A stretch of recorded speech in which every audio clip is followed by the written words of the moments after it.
Hello, हा बोल ना ग.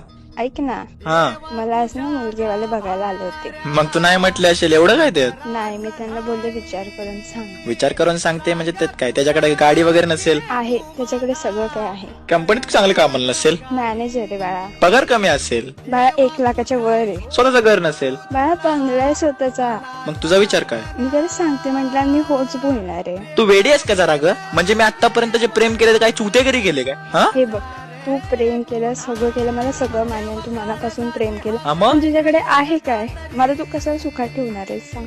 तू जरा बावट आहेस का ग. ह्याच्या आधी तुला कधी कळलं नाही की मला तू कशा सुखात ठेवणार आहेस. हा हे बघ ना, तुझ्याकडे स्वतःचं घर ना, गाडी ना, काय ना काय ना काय. जर मला चांगलं येतं तर मी हो बोलू शकते ना, नाही म्हणायला काय हरकत आहे. अरे पण तू थोडं थांब ना. मी सगळं करतो ना माझ्या परीने, सगळं जेवढं माझ्या जीवाचं राहून तेवढं सगळं करतो ना. काय प्रॉब्लेम आहे, थोडं थांब ना. कसं थांबू, किती वेळ थांबू, 3 वर्ष थांबू.